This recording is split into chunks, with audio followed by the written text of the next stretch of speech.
Hello, world and universe. Welcome to the Trevor Donald Experience. Manifest your truth. And if you're new to the channel, please hit that like and subscribe button. And for my continued followers, I want to say thank you.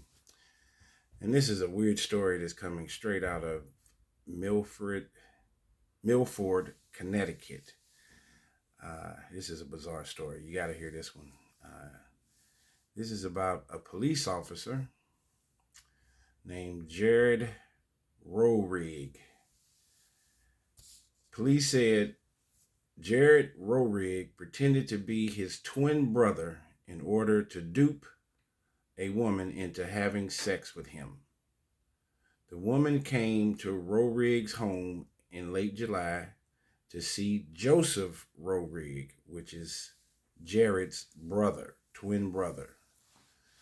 Joseph told police that when she arrived, he told Jared that he could hang out with her, but to tell her he was in his room working on some stuff. So she came to see Joseph, and Jared started hanging out with her. Jared instead, when the woman got there, pretended to be Joseph and hung out with the woman in a hot tub before bringing her to his bed. So this woman that has hung out with Joseph before, the twin brother, follow me, and they have been together. I'm not sure if she knew he had a twin or how long they've been in a relationship for her to miscalculate the difference between Joseph and Jared. But Joseph was in his room doing something. He knew this female friend was coming over. It must have been a casual relationship. And Jared said, sure, I'll entertain her and I'll pretend to be you. But I got a couple of surprises and caveats in this story. So Jared pretended to be Joseph, and they hung out in the hot tub, and then they went up to Jared's bedroom while she thought Jared was Joseph. The woman told police that during sex, she realized that she was with Jared and not Joseph when she noticed the man did not have a tattoo of a cowboy on his buttocks. I mean, it's funny. It's not funny. It's funny, but it's not funny. So she thought that Jared was Joseph, and she didn't realize that she was in a bed with him, and he didn't have a cowboy on his buttocks. She told police that when she tried to leave, and this is not funny, that she was forced back onto the bed with a pillow over her face, and Jared continued the sexual encounter against her will. So that's technically the R word, sexual assault.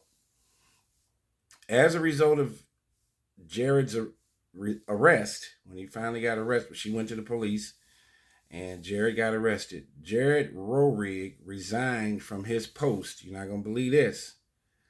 He was a police officer. Jared was a police officer, a probationary officer with the Orange Police Department. This is in Milford, Connecticut. The man was in law enforcement, the young man.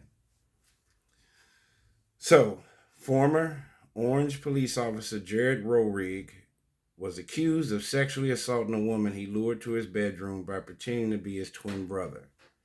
He pleaded no contest to a lesser charge and was sentenced to 3 years of probation and 90 days home confinement.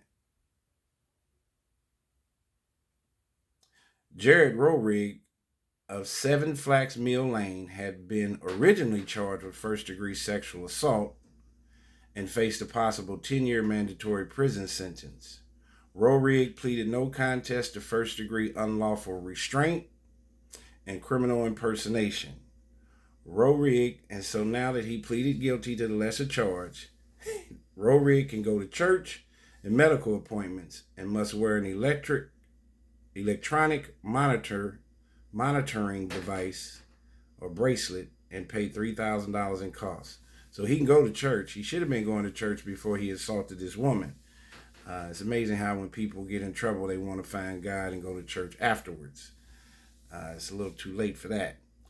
So he can go to church, he can go to his medical appointments, and then he must wear an electronic monitoring bracelet uh, uh, for a while. Also, Rorig is barred from contacting this female victim for 50 years.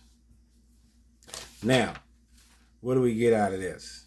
All right, the man was in law enforcement, pretended to be his twin brother. I don't know how astute this young lady was that she couldn't tell the two apart. I don't know how long Jared was in his room doing the things he was doing. That sounds a little sketchy and shaky. He never got charged with anything, to the point where Jared was able to get in the hot tub, take her up to the bedroom. That seemed like that would take a few hours. Where in the heck was Joseph at doing all this time and wondering where his friend was? So it seems like he could have been complicit in this, but they did not charge Joseph. And subsequently, Jared, if he forcibly put a pillow on her face, I would consider that a sexual assault. So he's not on. So even with him being law enforcement, they did kind of turn a blind eye and give him a favor to a certain degree, because he's not on the sex registry. Even though he did forcibly sexually assault this young lady and put a pillow over her face and restrain her, I think that's evidentiary that he did commit a sexual assault, so he should be on the sex registry. He is not. He got the 3 years probation and 90 days of home confinement. Man, that's where you understand that the law can be very prejudicial, or it can be very flexible depending on who is in the courtroom, how the judge and jury sees the so-called person charged with the particular crime, and it can vary from one way to another.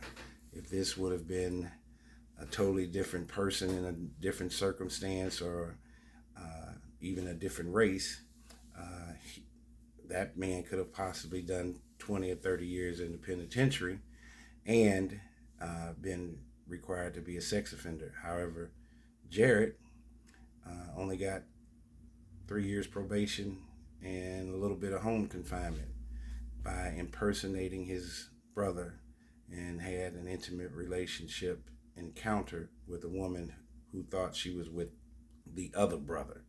I know it's a little confusing. I found this story. I thought it would be interesting for my viewers to listen to. The world is a different place in today's time. People play a lot of games. You have to utilize your 5 senses that God has given you. I wish this young lady would have used her gut to sniff out that this was not the person that she was trying to go visit and spend time with. And it's unfortunate that this took place, and she had to experience this trauma. Jared probably thought it was funny, and he ended up getting charged. Thank God that happened, because also mental illness is a real issue, and there's something that's wacky in Jared's mind, and him doing this and perpetrating this against this young lady, and him being in law enforcement. Who else could have been a victim out there at some later time if he had gotten away with this? People are strange, and once they think they can bend the law a little bit, he probably would have pushed that narrative more and more, and it would have been something even worse. So thankfully, the Milford, Connecticut law enforcement agency did arrest him, and he pleaded guilty to a lesser charge. This woman is going to have PTSD and needs psychological help to get through this particular trauma. We have to pray for her, and always use your 5 senses and your gut instinct. This is an unfortunate circumstance. This has been the Trevor Donald Experience. Manifest your truth in a God-fearing, righteous, positive way.